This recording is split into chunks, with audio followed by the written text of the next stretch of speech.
এই ভিডিওতে আপনি দেখবেন যে আপনি কিভাবে নিজে নিজেই আপনার বাচ্চার টাইফয়েড ভ্যাকসিন নেওয়ার আবেদন প্রক্রিয়া শেষ করবেন আর কি।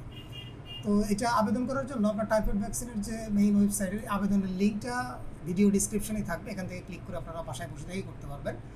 তো এখানে দেখুন আপনি বেশ কয়েকটা অপশন আছে, তো আপনি এত কমপ্লেক্সিটি ফেস না করে সরাসরি এখানে নিবন্ধন করুন, এই অপশনটাতে চলে যাবেন। আর এটা মূলত ইউনিসেফের প্রোগ্রাম, বেশ ওয়ার্ল্ড হেলথ অর্গানাইজেশন ইন্টারন্যাশনাল প্রোগ্রামের আন্ডারেই আছে।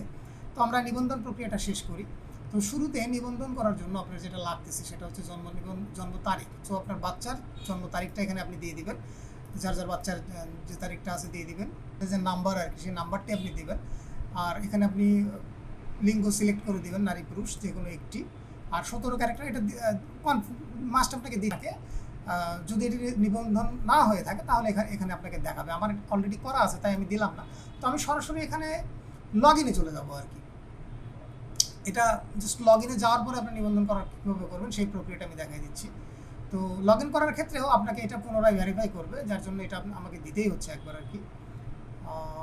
8 জানুয়ারি 2019।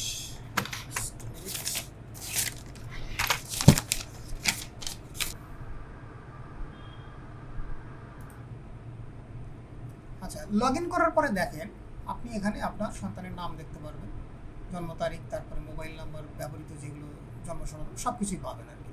তো এখান থেকে আপনাকে যেটা করতে হবে, আপনাকে টাইফয়েড লেখা যে অপশনটা, এইখানে নিবন্ধন করুন এই বাটনে ক্লিক করতে হবে আর কি। ক্লিক করার পরে এখানে আপনি দুটো অপশন পাবেন। তো শিক্ষা প্রতিষ্ঠান বহির্ভূত 9 মাস থেকে 15 বছরের কম বয়সী সকল শিশু, এটাতে আপনি ক্লিক করবেন না, আপনি ক্লিক করবেন বাম পাশেরটা, শিক্ষা প্রতিষ্ঠানে অধ্যয়নরত নবম শ্রেণী ও সমমান পর্যন্ত সকল শিক্ষার্থী। তো বাম পাশে এটাতে ক্লিক করার পরে অধ্যয়নরত শিক্ষা প্রতিষ্ঠানের তথ্য এরকম একটা ফর্ম পাবেন। এখানে আপনি আপনার বিভাগ, সিটি কর্পোরেশন বা জেলা, তারপরে থানা, উপজেলা, পৌরসভা সমস্ত কিছু দেওয়ার পরে আছে এখানে ক্লিক করে এখানে দেখবেন এডুকেশনাল ইনস্টিটিউট আছে। আপনি এডুকেশনাল ইনস্টিটিউট সিলেক্ট করার পরে এখান থেকে আপনার কাছের যে স্কুল বা কেন্দ্র সেটা সিলেক্ট করে দেবেন। আর এখানে আমি আর একটা বিষয় প্রয়াসের জ্ঞাতার্থে এখানে মেনশন করছি যে এখানে যেহেতু শিক্ষা প্রতিষ্ঠানের নাম দেওয়া আছে, এখানে আসলে সরাসরি সরকারের যে প্রাইমারি স্কুলের বা অন্যান্য স্কুলের যেগুলো লিস্টেড আছে সেখানে এটা হয়তো অটো ডেটাবেস থেকে নিচে বা।